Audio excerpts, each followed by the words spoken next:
नमस्कार, मैं हूं प्रभाकर मणि तिवारी। आप देख रहे हैं मेरा खास कार्यक्रम पॉलिटिक्स विद प्रभाकर। आज एक बार चर्चा पश्चिम बंगाल में एक दिलचस्प मामले की। अगर आप बांग्ला पढ़ना लिखना नहीं जानते हैं, बोल और समझ नहीं सकते हैं, तो आपको यहाँ राज्य सरकार की नौकरी नहीं मिल सकती है। मुख्यमंत्री ममता बनर्जी ने तीसरी बार सत्ता में आने के बाद अपनी प्राथमिकता साफ कर दी है।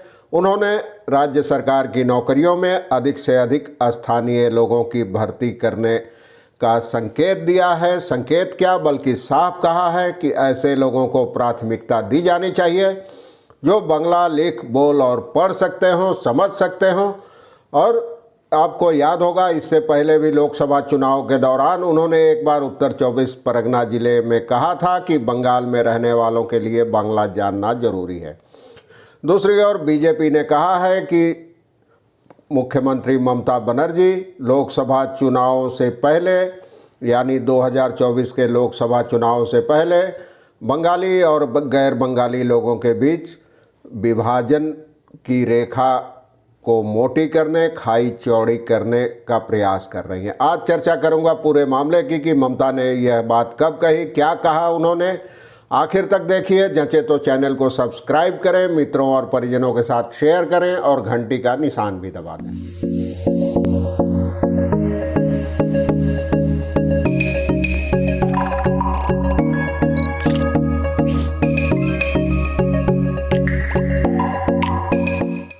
तो मैं बता रहा था आपको, मुख्यमंत्री ममता बनर्जी मालदा में प्रशासनिक बैठक उन्होंने की, वहाँ के दौरे पर थी। इसी दौरान उन्होंने कहा कि पश्चिम बंगाल सरकार ने सरकारी नौकरियों में बांग्ला भाषा और बांग्ला भाषा जानने, पढ़ने, समझने, लिखने, बोलने वालों को, स्थानीय लोगों को प्राथमिकता देने का फैसला किया है।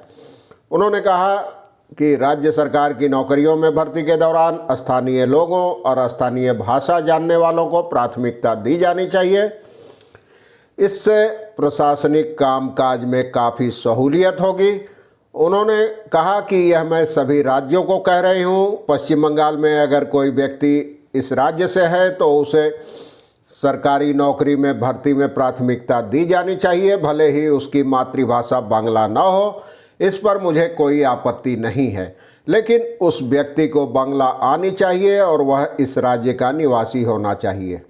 ममता का कहना था कि वह व्यक्ति अगर और ज़्यादा भाषाएं जानता है तो अच्छा है, लेकिन साथ ही स्थानीय भाषा का ज्ञान होना अनिवार्य है।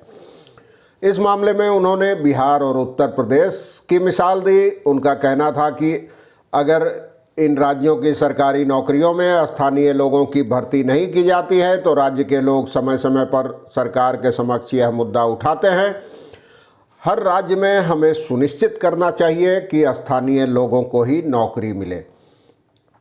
उनका कहना था मुख्यमंत्री का कि कई मामलों में परीक्षा में बेहतर प्रदर्शन के कारण अन्य राज्यों के उम्मीदवारों का चयन हो जाता है। स्थानीय लोगों के से ज़्यादा नंबर आते हैं, बेहतर प्रदर्शन करते हैं तो उनको चुन लिया जाता है।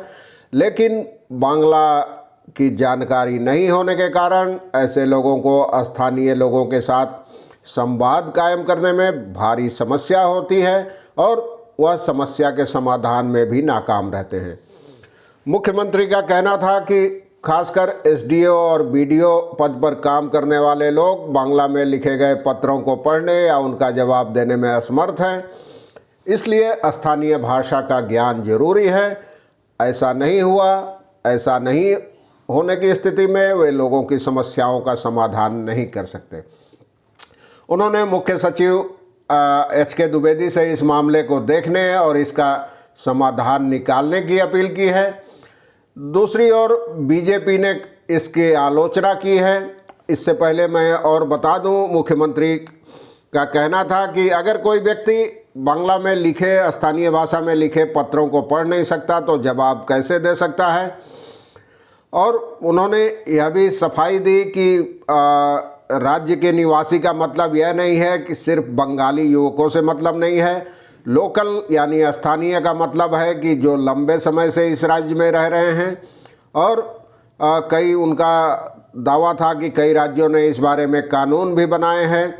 महाराष्ट्र, गुजरात और मध्य प्रदेश में स्टेट डोमिसाइल कानून है, वहाँ नियुक्ति की नीति है जिसमें स्थानीय लोगों को ही तरजीह दी जाती है। और हालांकि ऐसे कुछ फैसले अभी भी सुप्रीम कोर्ट में उनको चुनौती दी गई है। मुख्यमंत्री ने कानूनी जटिलताओं का जिक्र नहीं किया, लेकिन मुख्य सचिव को निर्देश दिया कि सार्वजनिक पदों पर ऐसी नियुक्तियों से पहले उम्मीदवारों की बेहतर तरीके से स्क्रीनिंग जरूरी है, ये उनका कहना था। तो दूसरी ओर बीजेपी ने ममता के इस ऐलान की आलोचना की है। उनका कहना था कि बंगाली और गैर बंगाली के बीच खाई बढ़ाई जा रही है, इससे खाई बढ़ेगी और ममता बनर्जी 2024 के लोकसभा चुनाव से पहले अपना राजनीतिक हित साधने के लिए ऐसा कर रही हैं। बीजेपी के प्रवक्ता समीक भट्टाचार्य का कहना था कि बंगालियों को सरकारी नौकरियों में प्राथमिकता देने की बात से हम खुश हैं, लेकिन लगता है कि यह फैसला बंगला उपराष्ट्रवाद को बढ़ावा देने की नीति के तहत किया गया है और 2024 के लोकसभा चुनाव से पहले इसके सियासी मतलब हैं। उनका कहना था कि पार्टी किसी भी तरह के विभाजन के खिलाफ है, वह चाहे धर्म के आधार पर हो या भाषा के आधार पर। हालांकि बांग्ला संगठन बांग्ला पक्खो जो है एक बंगाली संगठन, उन्होंने इस फैसले की सराहना की है और कहा है कि बहुत पहले ही ऐसा होना चाहिए था। संगठन के नेता कौशिक माइती का कहना था कि गैर बंगाली बहुत तेज़ी से बंगालियों का वजूद खत्म करता जा रहे हैं जिस तरीके से, ऐसे में वह दिन दूर नहीं है जब हम अपने ही राज्य में अल्पसंख्यक हो जाएंगे। हम आबादी के लिहाज से भी अल्पसंख्यक हो जाएंगे और संस्कृति के लिहाज से भी अल्पसंख्यक हो जाएंगे। उसने संगठन ने बीजेपी पर यहाँ जबरन हिंदी और उत्तर भारत की संस्कृति थोपने का आरोप लगाया है। तो ये सब है चीज़ें, लेकिन इस पर अब हालांकि किसी हिंदी भाषी संगठन या किसी नेता ने कोई प्रतिक्रिया नहीं दी है। अगर आगे कुछ ऐसा होता है तो मैं बताऊंगा। ममता बनर्जी ने अपनी बैठक में और भी कई मुद्दों की चर्चा की, प्रशासनिक दिक्कतों की, गंगा के तट कटाव की, बीड़ी मजदूरों की समस्याओं का जिक्र किया। वो तो अलग चीज़ है, लेकिन यह मुद्दा अब साफ कर दिया उन्होंने कि बंगाल में अगर राज्य सरकार की नौकरी पानी है तो उम्मीदवारों को बांग्ला जानना होगा, बोलना होगा, पढ़ना होगा, लिखना होगा और समझना भी होगा। आज के लिए बस इतना ही। धन्यवाद, नमस्कार।